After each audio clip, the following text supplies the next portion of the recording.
നമസ്കാരം.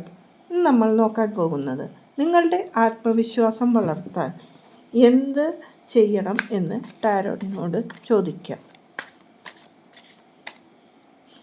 ഇവിടെ 3 കാർഡുകളാണ് എടുത്തിരിക്കുന്നത്.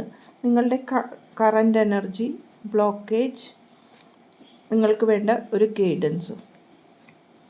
കറൻറ്റ് എനർജി ജഡ്ജ്മെൻറ്റ് എന്ന കാർഡാണ് വന്നിരിക്കുന്നത്. King of pentacle, 10 of wand. നിങ്ങൾക്ക് വളരെയധികം ഇന്നർ വിഷമങ്ങൾ അനുഭവിക്കുന്ന ഒരു വ്യക്തിയാണ് എന്ന് കാണാം. അതായത് നിങ്ങൾക്ക് പല കാര്യങ്ങളിലും ഒരു ക്ലാരിറ്റി ഇല്ലാണ്ട് പോകുന്നതാണ് കാണുന്നത്. എന്ത് ചെയ്യണം എന്ന് സ്വയം മനസ്സിൻ്റെ ഉള്ളിൽ ഒതുങ്ങി നിന്ന് അതിന് വിഷമിച്ചുകൊണ്ടാണ് നിങ്ങൾ മുന്നോട്ട് പോകുന്നത്.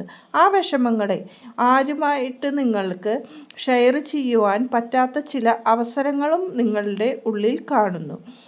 ഇതുകൊണ്ടാണ് നിങ്ങൾക്ക് പല കാര്യങ്ങളിലും ആത്മവിശ്വാസമില്ലാതെ പോകുന്നത്.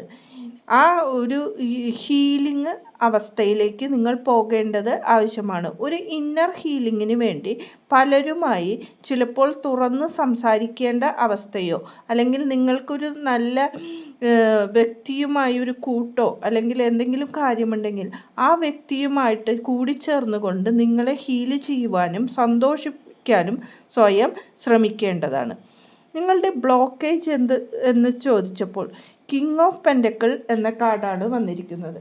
ഇവിടെ നിങ്ങൾക്ക് സാമ്പത്തികമായും പല പ്രശ്നങ്ങളും ഉണ്ട് എന്ന് കാണുന്നു. ചിലർക്ക് ജോലിയിലുള്ള പ്രശ്നങ്ങളായിരിക്കാം, അല്ലെങ്കിൽ മറ്റൊരു തരത്തിൽ നിങ്ങളുടെ കരിയറിനെ ബാധിക്കുന്ന പ്രശ്നങ്ങളോ അങ്ങനെ എന്തെങ്കിലും ആയിരിക്കാം നിങ്ങളുടെ കാര്യങ്ങൾ.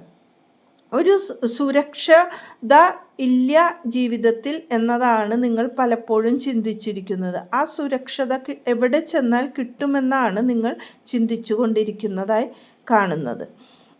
ഇവിടെ നിങ്ങൾക്ക് ഹീലിങ്ങിന് വേണ്ടിയിട്ട് ഗൈഡൻസായി ഇവിടെ യൂണിവേഴ്സ് പറയുന്നത് 10 ഓഫ് വാണ്ട് എന്ന കാർഡാണ്.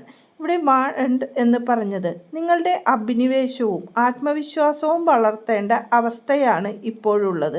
നിങ്ങളുടെ പാസ്റ്റിലുള്ള പല കാര്യങ്ങളും ഹീൽ ചെയ്തുകൊണ്ട് നിങ്ങളുടെ ഭാരങ്ങൾ ഇറക്കി വച്ച് മുന്നോട്ട് പോകേണ്ടതാണ്. നിങ്ങളുടെ ആത്മവിശ്വാസം വളർത്തുവാൻ നിങ്ങൾ സ്വയം തന്നെ ചെയ്യേണ്ട ചില പ്രവർത്തികളാണ് ഇവിടെ ഉള്ളത്. ഇന്നർ ഹീലിംഗ് ആണ് നിങ്ങൾക്ക് ഇപ്പോൾ അത്യാവശ്യമായി നിൽക്കുന്നത്. നന്ദി, നമസ്കാരം.